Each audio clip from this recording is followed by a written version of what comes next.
একটা ছোট গল্প বলি। আরব দেশে এক ব্যবসায়ী ছিলেন এবং তার ছিল খুব শক্ত সামর্থ্য একটা উট। তো অনেক দূরের পথে যাত্রা করতে হবে বলে সে 3টা ভারী ভারী বোঝা ভাবলো উটের পিঠে চাপিয়ে দিল। তার আশেপাশে যত প্রতিবেশী ছিল তারা মানা করছিল যে এত ভারী বোঝা হয়তো বা উটটা নিতে পারবে না, কিন্তু লোকটা সেটা পাত্তা দিল না। সে উটের পিঠে 3টা ভারী ভারী বোঝা চাপিয়ে দিল এবং সর্বশেষে সে যখন দেখলো যে পাটখড়ির একটা বোঝা নিতে বাকি আছে, সে সেটা উটের পিঠে দিয়ে দিল এবং সাথে সাথে উটটি মেরুদণ্ড ভেঙে নিচে পড়ে গেল। তো সেখান থেকে একটা প্রবাদ প্রচলন হলো যে পাটখড়ির ভারে উটের মেরুদণ্ড ভেঙে গেছে। আসলেই কি পাটখড়ির ভারে উটের মেরুদণ্ড ভেঙে গেছে? তা কিন্তু না। তার পিঠে ক্রমান্বয়ে তার বহন অযোগ্য বেশি ভারী ব্যাগগুলো দেওয়ার কারণে বা বোঝাগুলো দেওয়ার কারণে কিন্তু সবশেষে সামান্য একটা পাটখড়ির ভার সে নিতে পারলো না, তাই মেরুদণ্ড ভেঙে গেল। আমাদের শরীরটাও কিন্তু ঠিক একই রকম। আমরা কি করি যে দীর্ঘদিন পর্যন্ত অনিয়মিত জীবনযাপন করি, তারপর মনে করি 10-5-15 দিনের মধ্যে একটা ডায়েট ফলো করব, ঠিকমতো খাওয়া দাওয়া করব, ব্যাস আমরা সুস্থ থাকবো। কিন্তু তার ফলশ্রুতিতে কি হয়? কিডনি ফেইলিওর হয়, হার্ট ডিজিজ হয়, নানা রকম জটিলতা আমাদের মধ্যে দেখা দেয়। আসসালামু আলাইকুম, আমি পুষ্টিবিদ মুশফিকা রাখি। আজকে আমি মূলত আপনাদের সাথে আলোচনা করব ডায়াবেটিস নিয়ে। কেন হয় ডায়াবেটিস, ডায়াবেটিস কি, এটা নিয়ে আলোচনা করব। ডায়াবেটিস মূলত বিপাকক্রিয়াজনিত একটি রোগ। এটি আমাদের শরীরে যদি ইনসুলিনের ঘাটতি হয় তাহলে আমাদের গ্লুকোজ বা সুগার ঠিকমতো ডাইজেস্ট হয় না, সেটা আমাদের সরাসরি ব্লাডে চলে আসে এবং ব্লাডে ভেসে সে বিভিন্ন অর্গানে চলে যায়। এটা কিডনি, হার্ট, ব্রেইন, চোখ, দাঁত, এমনকি বিভিন্ন ভেইনে, যেমন পায়ের নখের দিকে, যে কোনো জায়গায় গিয়ে সে বিভিন্ন ধরনের জটিলতা ক্রিয়েট করে এবং নানান রকম রোগের সে সৃষ্টি করে। এটি কখনোই নিরাময়যোগ্য না। একবার যদি ডায়াবেটিস ধরা পড়ে এটা নিয়ন্ত্রণযোগ্য, তবে কখনোই নিরাময়যোগ্য না।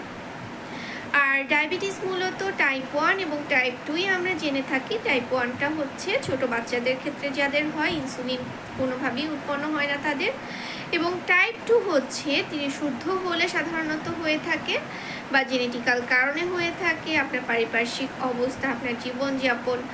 তবে বর্তমানে সবচেয়ে অ্যালার্মিং যে বিষয়টা সেটা হচ্ছে ছোট বাচ্চাদের মধ্যেও কিন্তু টাইপ 2 ডায়াবেটিস দেখা দিচ্ছে, ওবেসিটির কারণে, তাদের ইনঅ্যাক্টিভিটির কারণে। এছাড়াও আছে জিডিএম, অর্থাৎ যেটা গর্ভকালীন ডায়াবেটিস। 50% গর্ভকালীন ডায়াবেটিস নিরাময়যোগ্য, এটি প্রসবের পরপরই ঠিক হয়ে যায়, কিন্তু আবার 50% এটা টাইপ 2 ডায়াবেটিসে রূপান্তরিত হয়। আরেক প্রকার ডায়াবেটিস আছে যেটা হচ্ছে আপনার বিভিন্ন মেডিসিনের কারণে বা পারিপার্শ্বিক কোনো একটা অন্য রিজনের কারণে আপনার শরীরে ডায়াবেটিসটাকে গ্রো করে। এটা হতে পারে যে আপনার ওয়েট লসের কোনো মেডিসিন নিচ্ছেন, এটা হতে পারে আপনি কোনো ধরনের স্টেরয়েড জাতীয় ওষুধ সেবন করছেন, হাঁপানি বা অন্য কোনো বাতের ব্যথার নিরাময়ের কারণে, কিংবা ত্বক ফর্সা করার কারণে, মোটা হওয়ার কারণে কোনো মেডিসিন যখন আপনি নিয়ে থাকবেন এবং সেটা যদি ডাক্তারের পরামর্শ না নিয়ে নিজের ইচ্ছা মতো এটার ওষুধের মাত্রা বাড়িয়ে কমিয়ে নিজের ইচ্ছা মতো যদি আপনি গ্রহণ করেন এবং দীর্ঘদিন এটা যদি চলতে থাকে, তবেও কিন্তু আপনার শরীরে ডায়াবেটিসটা হতে পারে।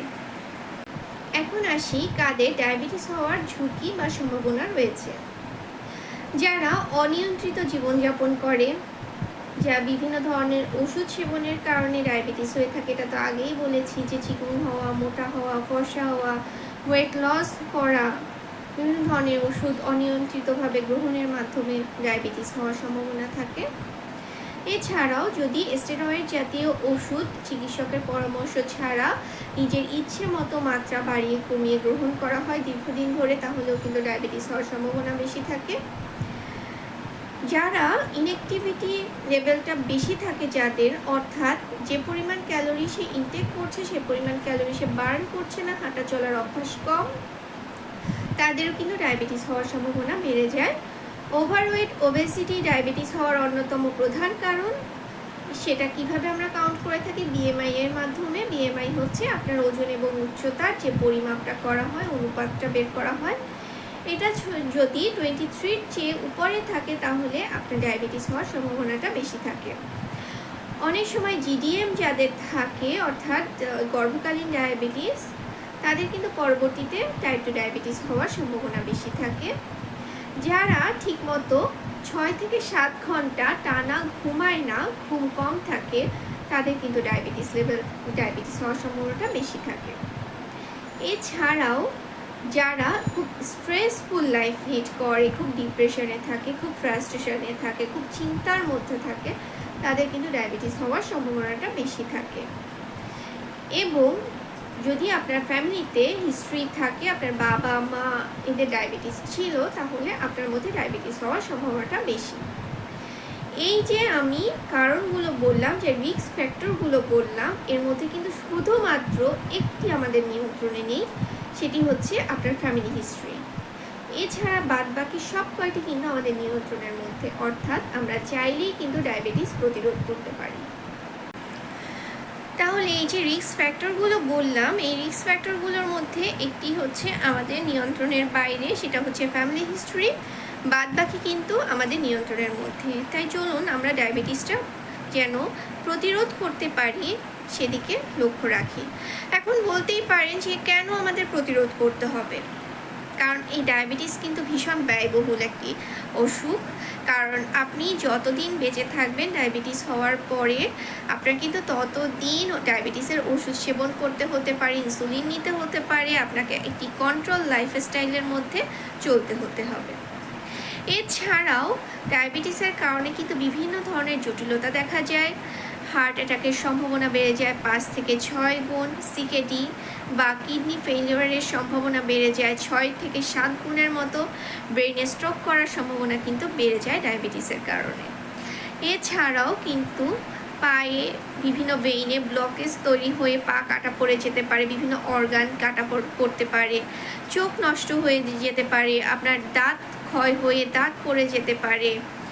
নানান ধরনের জটিলতা কিন্তু ডায়াবেটিসের কারণে দেখা যায়। তাই এখন থেকে, এই মুহূর্ত থেকে আপনি চিন্তা করবেন যে আপনার যেন এই ধরনের জটিলতার সম্মুখীন হতে না হয়, তাই একটি নিয়ন্ত্রিত জীবনযাপন করা। আমাদের একটি ভুল ধারণা হচ্ছে যে আমরা যখন কোনো জটিলতার সম্মুখীন হই, কোনো রোগ আমাদের শরীরে বাসা বাঁধে, তখন আমরা বিভিন্ন বিশেষজ্ঞের শরণাপন্ন হই, বিভিন্ন ডায়েট প্ল্যানের চেষ্টা করি, ডায়েট প্ল্যান মেনটেন করার চেষ্টা করি, এক্সারসাইজের চেষ্টা করি, অর্থাৎ নিয়ম মানার চেষ্টা করি। কিন্তু এই প্র্যাকটিসটা কিন্তু এখন থেকেই হওয়া উচিত যারা আমরা সুস্থ আছি। সুস্থ স্বাভাবিক থাকার জন্য কিন্তু অবশ্যই একটি নিয়মতান্ত্রিক জীবনের অবশ্যই দরকার। এবং তার জন্য আপনাকে কি করতে হবে?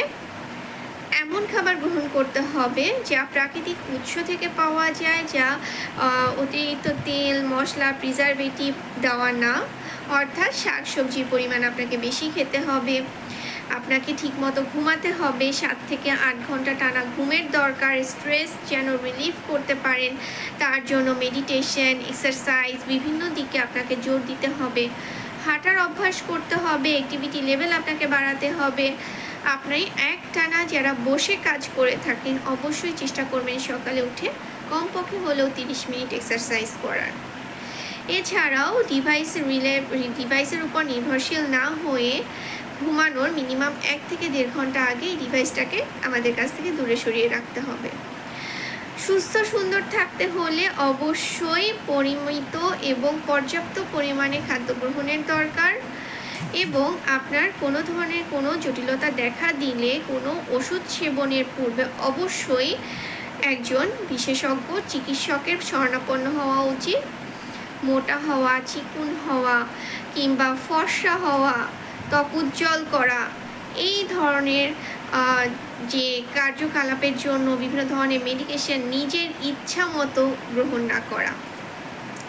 যখন আপনি কোনো ডায়েট প্ল্যানিং করবেন তখন অবশ্যই একজন ডায়েটিশিয়ানের কাছে যাবেন, তার কাছ থেকে জেনে বুঝে আপনার শারীরিক কন্ডিশন অনুযায়ী আপনার খাদ্যাভ্যাসটা মেনটেন করে চলবেন।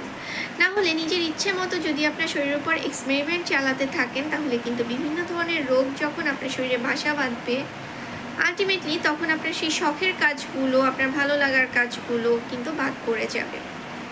তাই সবাই সুস্থ থাকবেন, ভালো থাকবেন, সবাই সচেতন হন নিজের স্বাস্থ্য সম্পর্কে এবং পরিবারের সকলের স্বাস্থ্য সম্পর্কে। আজকে এ পর্যন্তই। আসসালামু আলাইকুম।